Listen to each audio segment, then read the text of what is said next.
nandito ako sa Pacific Town. Ngayon guys, lumipat lang kasi kami dahil sa nangyari. May kumuha na sa bahay na aming tinitirhan. Kaya ngayon, nakarinda kami ng bagong bahay. Dito kami sa may village sa Pacific Town. Ngayon, papakita ko sa inyo kung gaano kalaki yung bahay na worth of 6,000 ang renta. Ganito po siya kalaki. Yung kwarto, master bedroom. Yan. Malaki po yan. Tapos meron pa dito sa kabila. Yan. Yan. Maliit lang naman siya. Ito maliit lang. Itong isang ano yan. Sakto lang siya. Tapos ngayon, mayroon din hudanan. Nice view. Ayan, hudan. Punta sa baba. Ngayon, pupunta tayo sa baba. Papakita ko sa inyo kung gaano kalawak.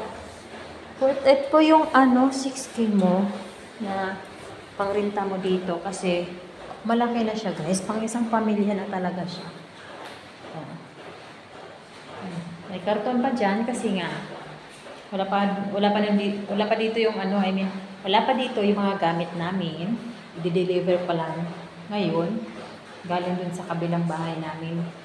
Kaya ako muna naiwan kasi yung kasama ko andun. Inaasikaso niya para madala dito yung mga gamit namin. Ayan, ito naman yung kusina niya. May kusina siya. Dish. Ayan. Yan yung kusina niya. Open. Open siya. Open sa kabila. Ayan. Tapos, ito naman yung CR niya. Okay na siya. Maganda naman. Nagaganda na ako kasi kahit di naman maano yung kusina. Importante naman yung higaan mo. Mapwesto ka. Malinis yung malaki yung CR. Maganda yung CR. Malaki. Oh. Tapos, yan nga. Ito yung labas niya. Yan. Na. Libre gulay, no? Libre na gulay. Wala na kaming problema. May kalabasa na kami. Kalabasa ba yung upo? Basta. Tapos may alugbati pa. May okra. Yan. Swerte namin. Oh, may gulay. Siyempre ako may lagaw sa gulay. Swerte ko. Ayun nga guys. Yun lang ang mapapakita ko sa inyo kasi i-arrange ko pa yung mga gamit pagdating nun. I-arrange ko pa yung lahat para magiging okay ang pwede ka na makahiga. Dito na kasi kami matulog talaga. Dire-diretso na lahat, hakot na lahat.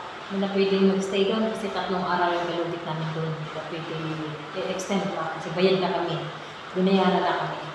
Kaya, pagkatapos ng balak namin pagkatapos namin mag-renta, kukuha kami sa pag-ibig ng bahay.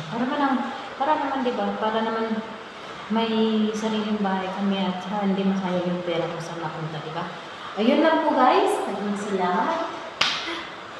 Gumaura to tanan na akong i-share sa inyong tanan. Mahal ko kayo. Thank you very much.